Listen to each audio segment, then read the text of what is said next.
Okay, now for the presentation that is for today, not just catching up from the other class about Taj Mahal. All right, so for homework, you had these three Korean pieces, one of which, Summer Trees, was, of course, actually from our contemporary section, but because we have so few Korean pieces, I thought I'd put it together because there's, a nice connection between Summer Trees and ink tradition in East Asia. But let's start with Portrait of Sin Suk-ju, okay? So we're now on I think task 3 or 4. I can't remember. You should know at this point. Because the last task was about the light, whatever you wrote about the light for the Taj Mahal. So for Portrait of Sin Suk-ju, I want you to think about what it is, right? You should know what it is because you took the notes. What is it, right? And I want you please to give me another work that we've studied. Give me the name of another work that we've studied, because there have been more than one that we've studied that is basically the same kind of thing, right? Because it's a very specific kind of portrait. And we've looked at a couple of other works. You may not.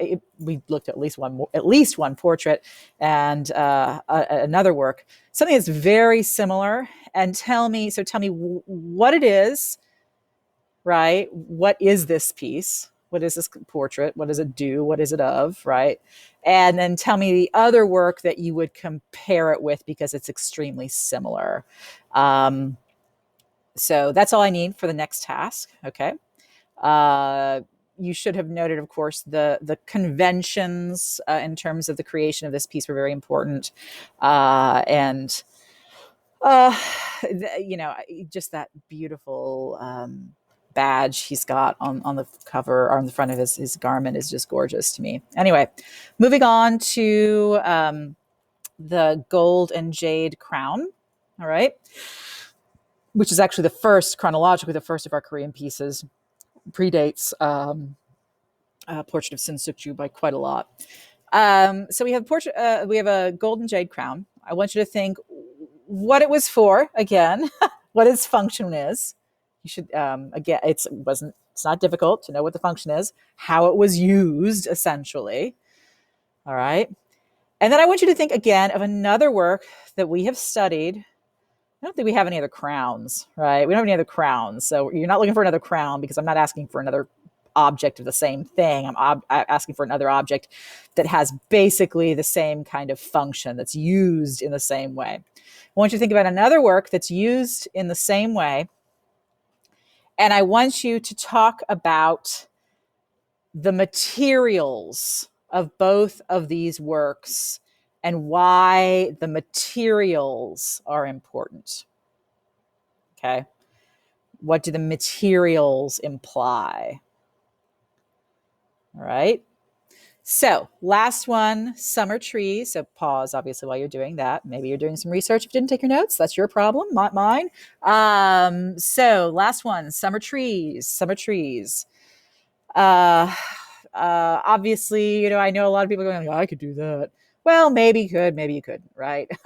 But we have, pulling on the ink tradition. We looked at the ink tradition actually with China, right? When we looked at Travelers Among Mountains and Streams. This is obviously a very different work, far more abstract.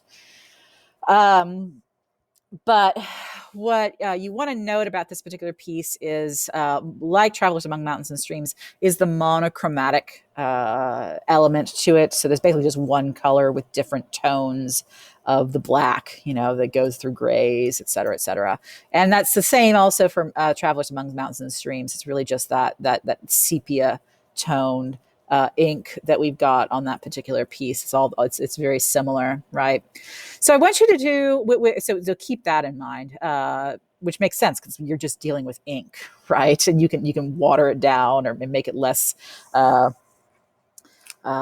less concentrated in color, or more concentrated in color, right?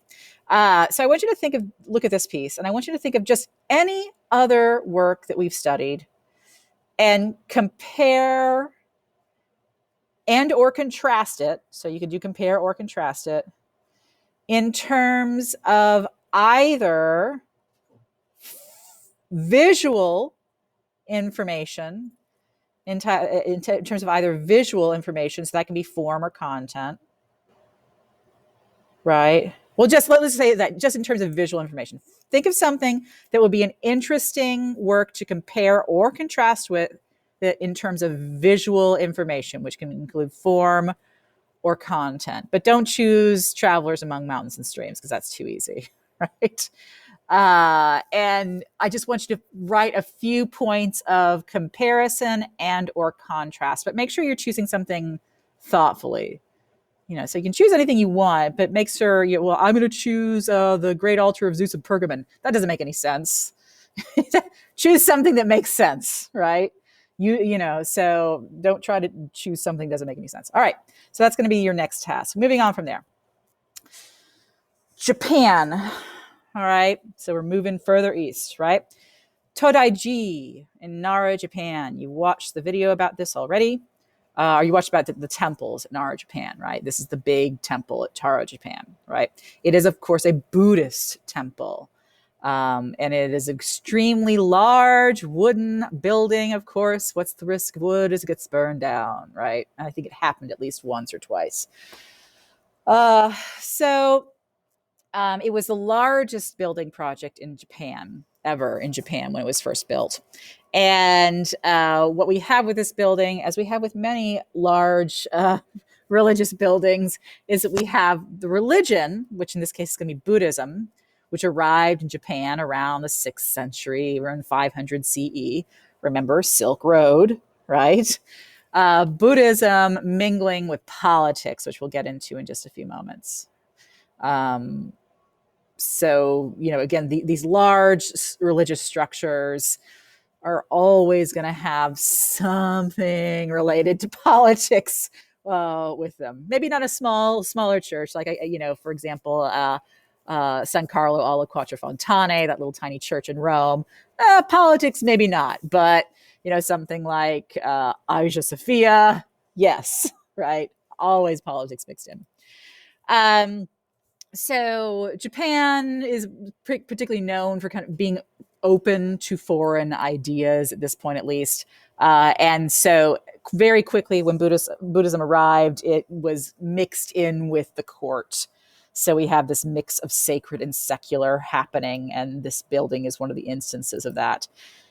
Let's see here. A kondo is a term that you would need to know. It just means the major big hall, the main hall for worship in a Japanese Buddhist temple complex. So the kondo. And this is the kondo at Todaiji. And so in this kondo, there is a statue of, there's not the big statue of the Buddha that we'll look at. That's someplace else. But there are statues of the Buddha, surprise, surprise, as well as Bodhisattvas, right? And you know what Bodhisattvas are. You should know what Bodhisattvas are. We talked about Bodhisattvas before, right? They're the beings that could go up into nirvana, but have stayed behind to help the beings, the rest of us who haven't figured things out yet, right? All right, here is this massive Buddha, huge, gigantic Buddha at Todaiji. And he's made of bronze and wood.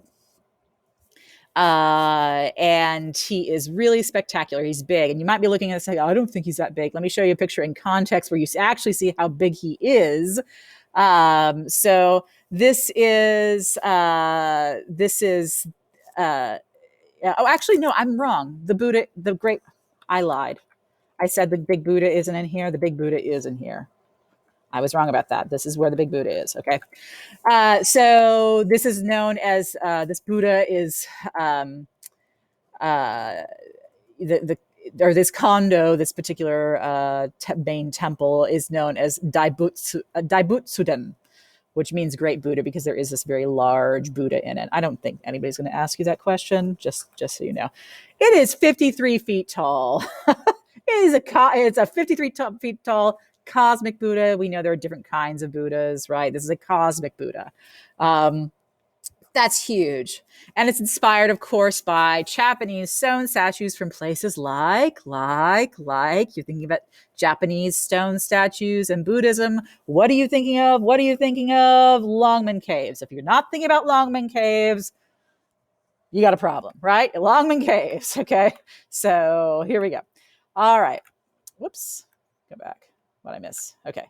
All right. So when it was completed, it was a big, gigantic international event, and you had important people from the Buddhist, persuasion coming in from far away as India for what was known as an eye-opening ceremony. So what that is the Buddha is, of course, crafted and molded and all that good stuff, but the eyes, which are kind of half closed, but the eyes, we see some whites and we see an iris there.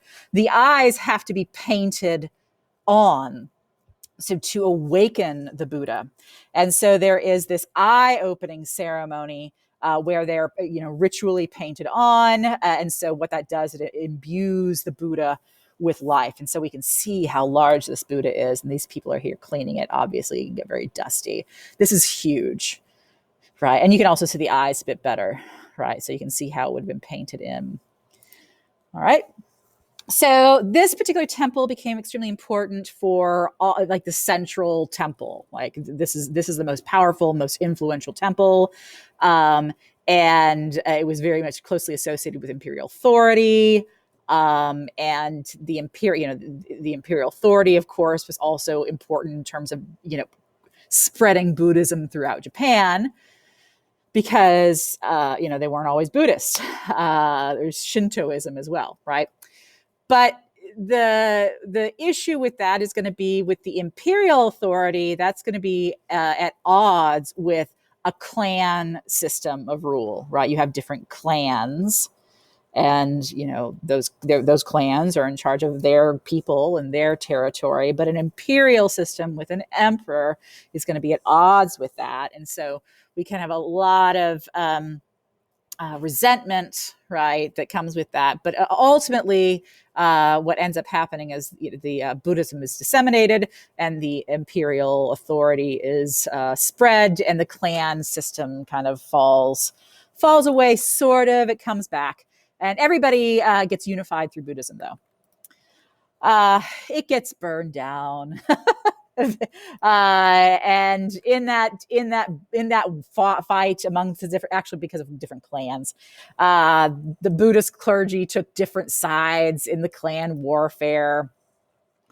The Todaiji clergy, the Todaiji monks, eventually sided with the clan, the Minamoto clan, which was eventually victorious, but the Taira clan burned it down. I'm only mentioning this because it has to do with the next piece that we're going to look at, which is Night Attack at Sanja Palace. So just know that the clergy for Todaiji were associated with the Minamoto clan, and the Taira clan got angry and burned down the temple because of it, but eventually got rebuilt, right? When it was rebuilt during the era of shoguns, which is more of a military rule, very feudalistic. And so to promote themselves, the shoguns, these military rulers, wanted to promote themselves as being like, we're the saviors of this country. And so they donated a great amount of money to the rebuilding of the temple, because that would be symbolic of them being generous and kind. Yes.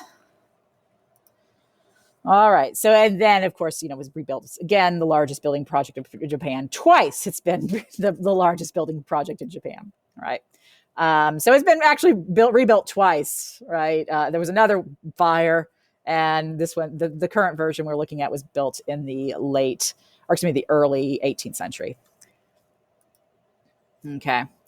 So the sculpture is going to be important. There are specific sculptures other than the big Buddha that are really critical to know for this particular piece, this particular school of sculpture, Japanese sculpture, known as the I'll come back to them. Where is it?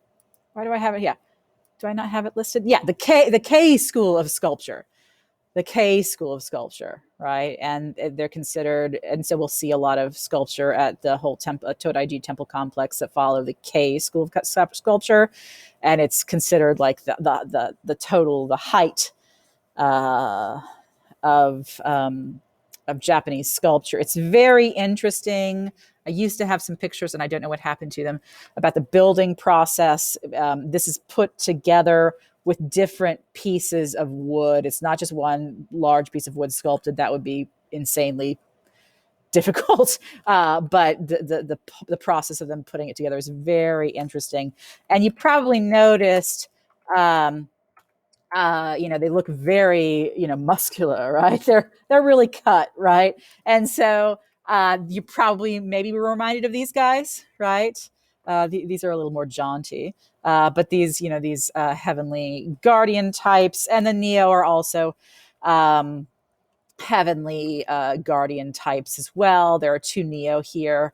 They are, there's a Neo with a closed mouth, Neo with an open mouth. That's not so important for you to know. So much it is that these kinds of images, these Neo, they're guardians of the Buddha.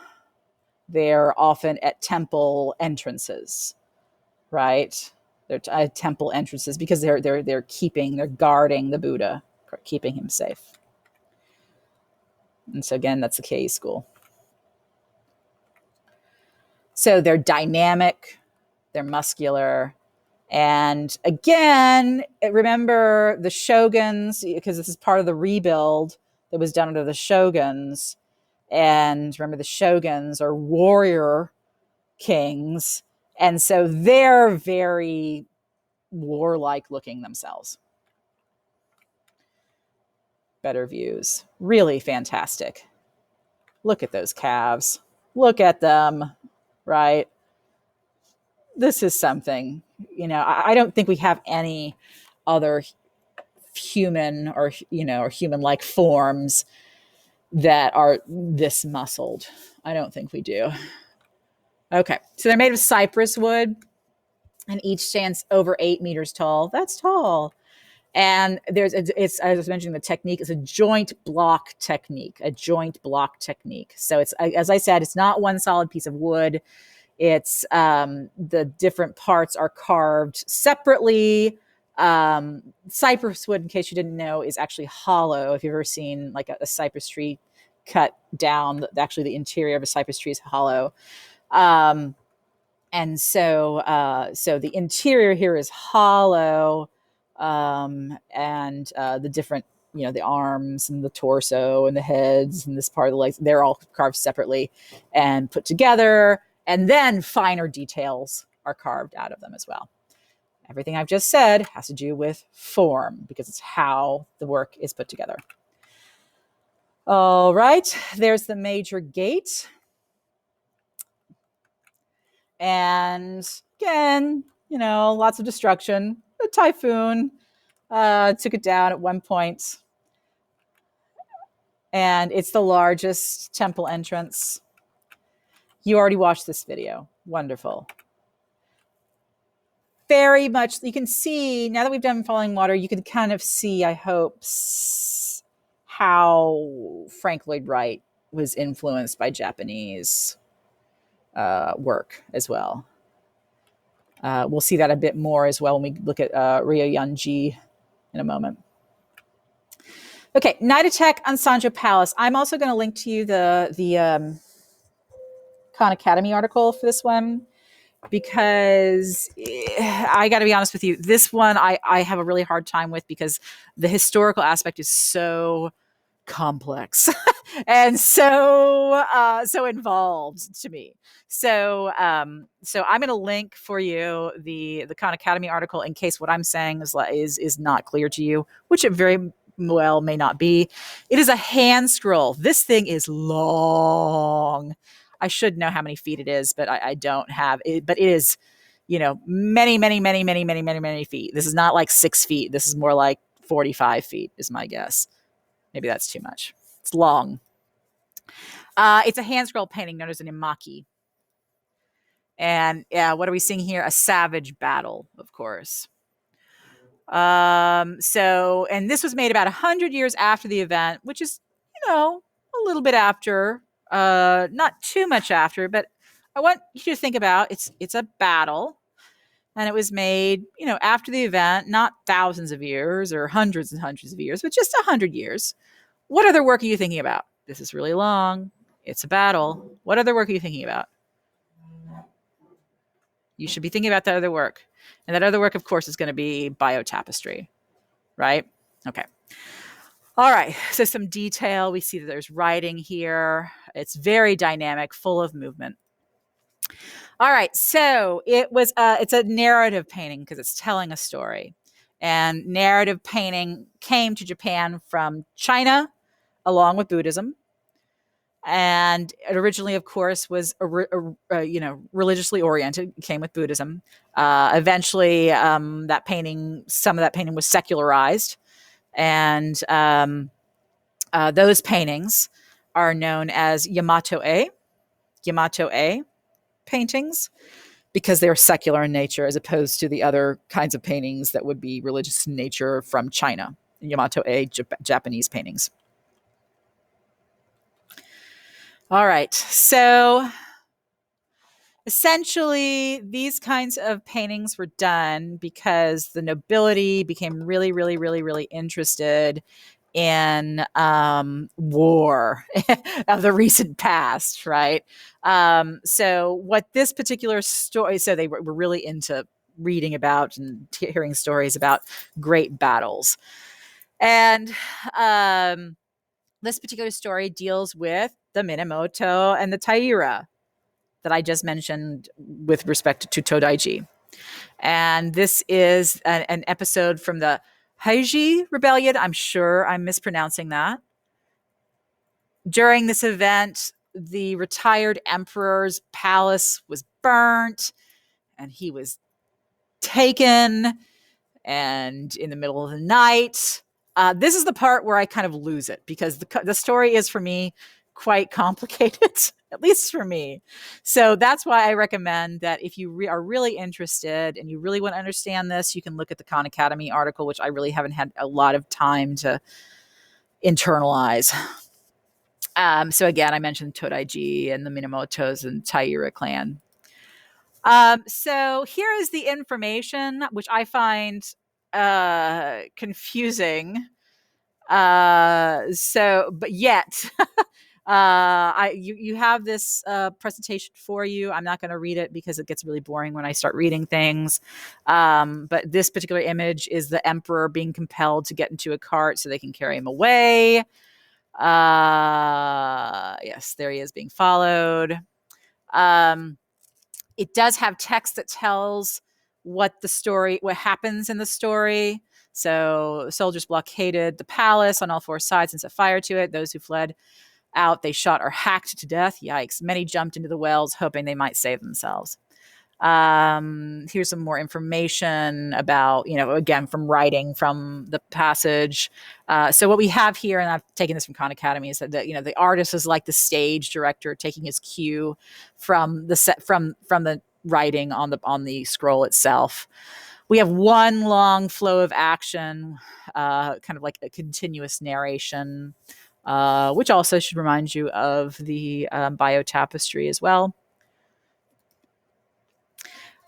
We note it also because we get a lot of visual information about war techniques and armor, just like Tapestry. We have these samurai archers.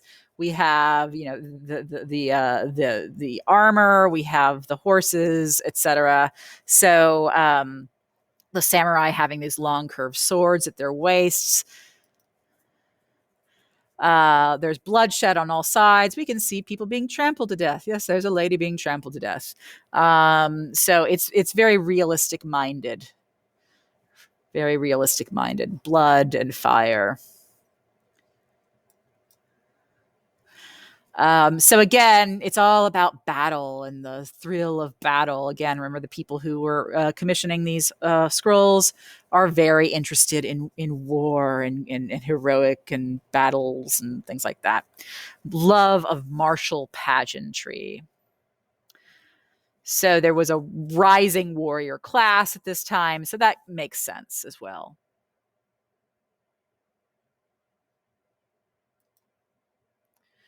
Wow, that's beautiful. These are obviously going to be luxury items. This isn't something that's common. I don't think we've looked at anything that's for common people at all. Aristocratic clientele. So here's a site. It's linked in this presentation for you to look at it more if you like. Moving on. Ryoyanji, which is the wet garden. There's also a dry garden. The dry garden you've already watched the video on. You were supposed to have. So we have a Japanese, basically Zen garden. So we have the dry garden and we have the wet garden here. So I want you to look in the background, right? You see this kind of gate, this red gate. That's going to become important in just a moment. So yeah, it's called a tori, and it's from the Shinto tradition. You might say Shinto tradition. I thought this was Buddhist. It is, but there's mixing of the traditions. So we have this red torii gate. Oh, okay. I didn't ask for that. All right. We have this red torii gate that in this Buddhist complex. So Shintoism and Buddhism not always happy with each other, but again, this particular object on this Buddhist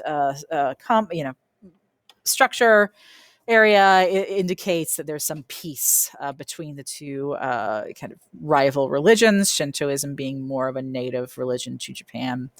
It's comes from the early 8th century, and it incorporates ancestor worship and nature spirits, and basically belief that all things have a kind of sacred animating power to them. If you know Marie Kondo at all, the magical power of tidying, or the magical tidying up, and there's that habit she has of like thanking an object before letting it go. That's very Shinto, right? You thank the object, thank you for your service, and then you let it go.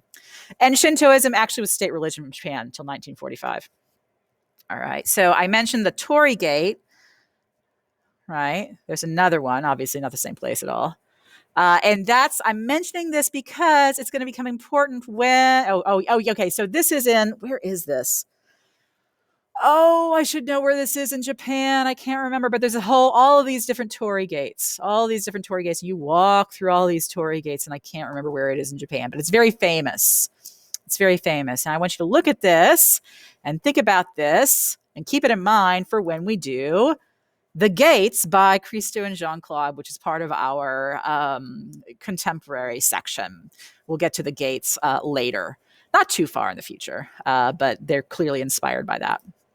Okay, so we also see from the wet garden, you see this kind of like ladder-looking thing in the water. What this is actually doing is it's propping up this tree. This tree branch is having trouble. It could very easily fall and break off. And so, again, part of this kind of care for nature tradition is to actually help the tree out by having this, this buttressing, propping up object to help the tree out. Again, I mention this because there's this just great concern and appreciation for nature here. This is so beautiful.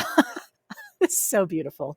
So yeah, propping up ancient trees that are still alive but in danger of falling. So that's also comes from the Shinto tradition, even though this is a Buddhist place. How beautiful is that? How beautiful is that? All right. So the Ryoyanji, the dry garden, which you've already watched the video on, I'm not really going to talk about. But maybe you're reminded of, those little Zen gardens that you can buy and put on your desk that are made with sand, and you use that rake to scrape and make designs in the sand. That's what that kind of thing is based on this. Here's the whole complex, right? So the water, right? Obviously, it's more filled out than this. Here's the dry garden, right? So we can see it's a much larger place, much larger Buddhist temple complex. That's the second Buddhist temple complex in Japan that we've looked at. And there's the video that you've already watched. So I don't have any more tasks for you. So just go ahead and press submit on the task button. Thank you so much. Make sure to do the homework with the 2 Japanese pieces, the Great Wave and the White and Red Plum Blossoms. And there is also a timeline for you to do. Thank you.